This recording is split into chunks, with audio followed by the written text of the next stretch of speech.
টাকা দিয়ে কি করবেন? কত টাকা দরকার আপনার? কত হাজার লক্ষ কোটি টাকা দরকার?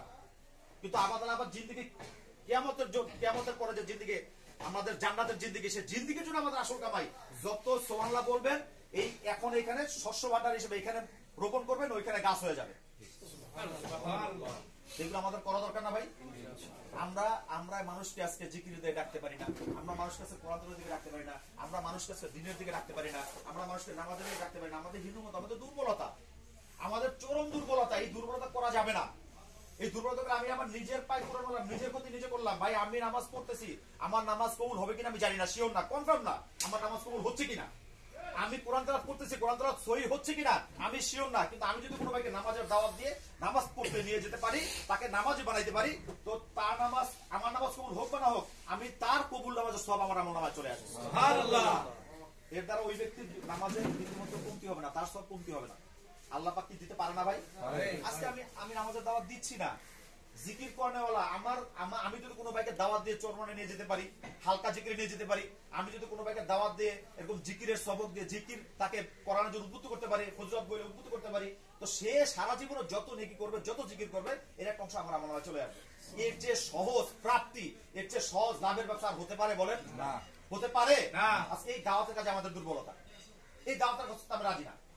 MLM system, multi level marketing, ওই যে ডেস্টিনি যেটা করেছে আপনারা জানেন, তো তারা টাকা একজনকে ঢুকাইতে পারলে আপনার অ্যাকাউন্টে কিছু টাকা চলে আসবে, একটা পার্সেন্টেজ চলে আসে। তো ওই টাকার লোভে ওই মানুষের পিছনে একটা সময় দেখছি আমাদের বন্ধু বান্ধব অনেকেই এলাকার মধ্যে, ওই টাকার লোভে মানে ওই একটু সম্মান, একটু টাকা পাবে, মানুষের পিছনে দাঁড়ায় দাঁড়ায় বারবার যাইয়া দেয়া, বুঝে শুনে না, বা একটু আমাদের একটা প্রোগ্রাম আছে এখানে আসেন না, একটু সেমিনার হয় এখানে আসেন না, একটা মিটিং হয় এখানে আসেন না, আইসা যুক্ত হন, কিছু টাকা ইনভেস্ট করেন, যুক্ত হন, তো লাভ হইল কি? যুক্ত হইলে কি ওনার একটা পার্সেন্টেজ উনি পান।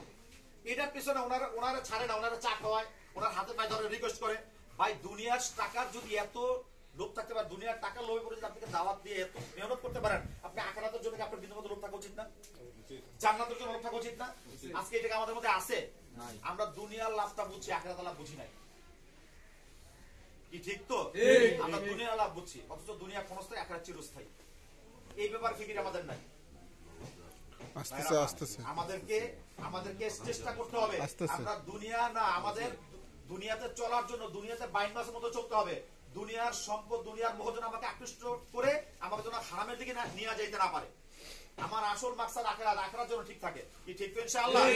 বন্ধুগণ, এই আখিরাতের রাস্তায় চলার জন্য, সহিভাবে চলার জন্য, এই বাংলার জমিনে ইসলাম হুকুমত কায়েম করার জন্য একটা সিস্টেম, একটা ফর্মুলা, একটা সিলসিলা ইসলামী আন্দোলন বাংলাদেশের পীর বুজুর্গ হযরত পীর বুজুর্গ চরমনাই এই সিলসিলা চালু করেছে। এই পথে আসলে এখানে হয়তো দিনের উপরে চলতে পারবেন, আপনার জন্য চলা সহজ হয়ে যাবে। এখানে দেখেন কত সুন্দর একটা সিস্টেম করা আছে মুরব্বীদের জন্য। বাংলাদেশ মসজিদে যারা একেবারে মাজুর, দুর্বল, তাদের জন্য বাংলাদেশ মসজিদ কমিটি, তারা সপ্তাহে হালকা জিকির, মাসিক ইস্তেমা, সবকিছু যেগুলোর মধ্যে থাকবে, জিকির করবে, তারা দোয়া করবে। মুরব্বীদের জন্য এরকম সংগঠন ইসলামী আন্দোলন বাংলাদেশ, যুবকদের জন্য যুব সংগঠন, আলেম ওলামাদের জন্য ওলামা শাখা কাইমা পরিষদ, প্রত্যেকটা সেক্টরে, প্রত্যেকটা জায়গায়, প্রত্যেকটা মানে প্ল্যাটফর্মে কাজ করার জন্য আলাদা আলাদা ব্যবস্থা আছে। কি সুন্দর একটা সিস্টেম চালু করা আছে, কি বলেন ঠিক না ভাই? আমরা যদি আমাদের জায়গা থেকে আমাদের সর্বোচ্চ মেহনত আমরা করতে পারি, দেখবেন এই তরিকার মাধ্যমে ইনশাআল্লাহ ইসলাম হুকুমত বাংলাদেশের মধ্যে কায়েম হয়ে যাবে ইনশাআল্লাহ। আমরা তো হুকুমতের স্বপ্ন দেখি, হুকুমতের, কিন্তু কোন পথে হুকুমত আসবে, কোথায় গেলে হুকুমত আসবে? আজকে যদি আমরা হাত পাকা ছেড়ে আমরা নৌকার পিছনে দৌড়াই, হুকুমত কায়েম হবে? আমরা হাত পাকা ছেড়ে আমরা যদি ধানের পিছনে দৌড়াই, হুকুমত কায়েম হবে?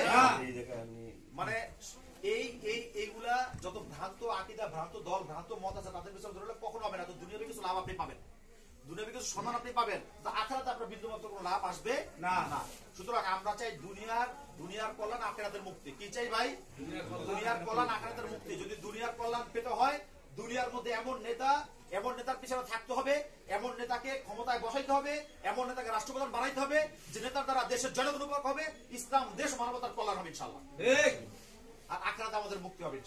কি ঠিক না? সেই নেতা কোথায় খুঁজে পাবেন? সেই নেতা আছে?